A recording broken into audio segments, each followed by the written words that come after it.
Hello.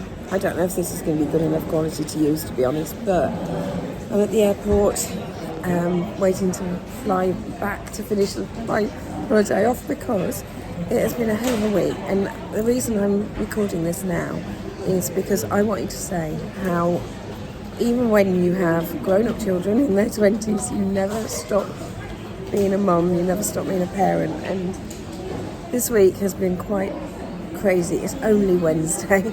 So far, my eldest has got engaged this week on Saturday. Sorry about that. That wasn't her, obviously. Congratulations to her and to them. Really excited for that. So that's number one. Then I came back to England from my holiday because my middle child, the one that got engaged, twin sister, had to have an operation, and it was quite a scary one for her, and quite, it felt like I needed to be there, so I flew back just for a couple of days, and now I'm flying back to finish off my holiday.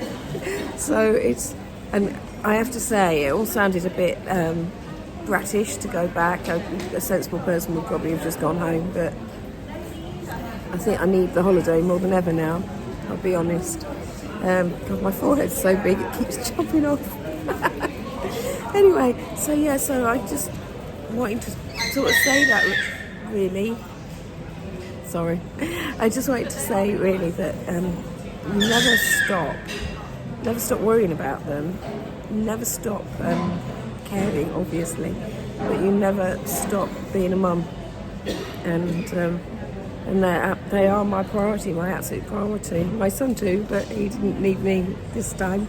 So, yeah, so grateful. It was a bit of an interesting time at the hospital.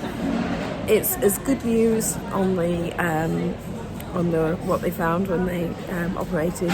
Good news as possible. We will be waiting for results and stuff. But both of them are such brilliant kids. All three of them are such brilliant kids, and I'm so grateful for them.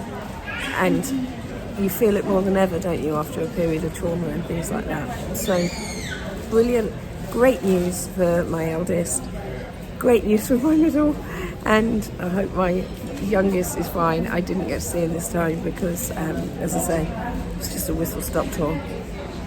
Anyway, whistle-stop trip, not much of a tour. Anyway, yeah, so that was that, and I just wanted to say that. The other thing, the funny thing that happened was, on the way back from the hospital after she'd been discharged, I decided to go and have a late pub lunch. So I did. And I sat in there, and it was really loud. And this is like Tuesday afternoon. I was like, what the hell's going on? Why is it so loud? Outside the front were all the young people, like students. I was very much in a student area of Nottingham. So all the students were out there. So I was like, why are all the young people out here? Well, it's because there was some kind of club thing going on. It was like, I don't know, if you're in England, you may have heard, and my sort of age, you may have heard of something called the Derby and Joan Club. It was like a Derby and Joan Club thing. I don't know what was happening. A couple of people got birthdays, and there was happy birthdays and stuff. There was bingo. There were variations of bingo I've never heard of. At one point, a lady, Carol, came up to me and said, "Did you want a ticket for Sticky 13? I'm like, Sticky 13? I mean, I've heard of Sticky Vicky, but I've never heard of Sticky 13. So, no, you're right, thank you. So I just sat there. It was one of those pubs where you can order everything off an app, and I was so tired, and I was so unpeopley.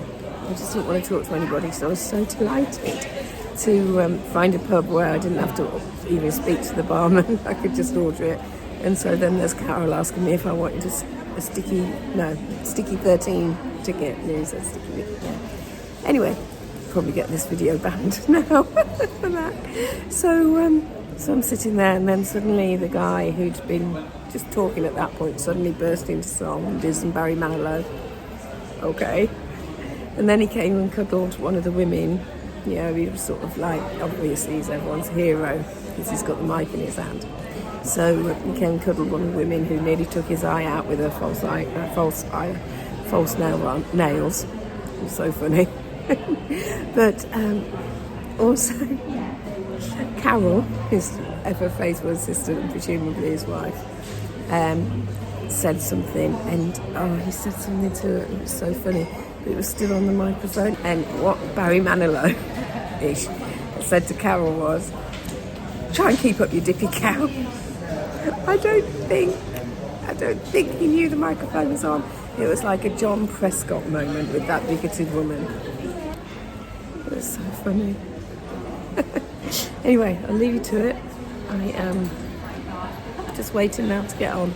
So I will be back. I haven't been posting as many videos as I wanted to lately because there's just been so much going on.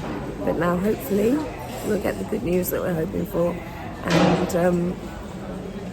and life can resume. Okay, lots of love.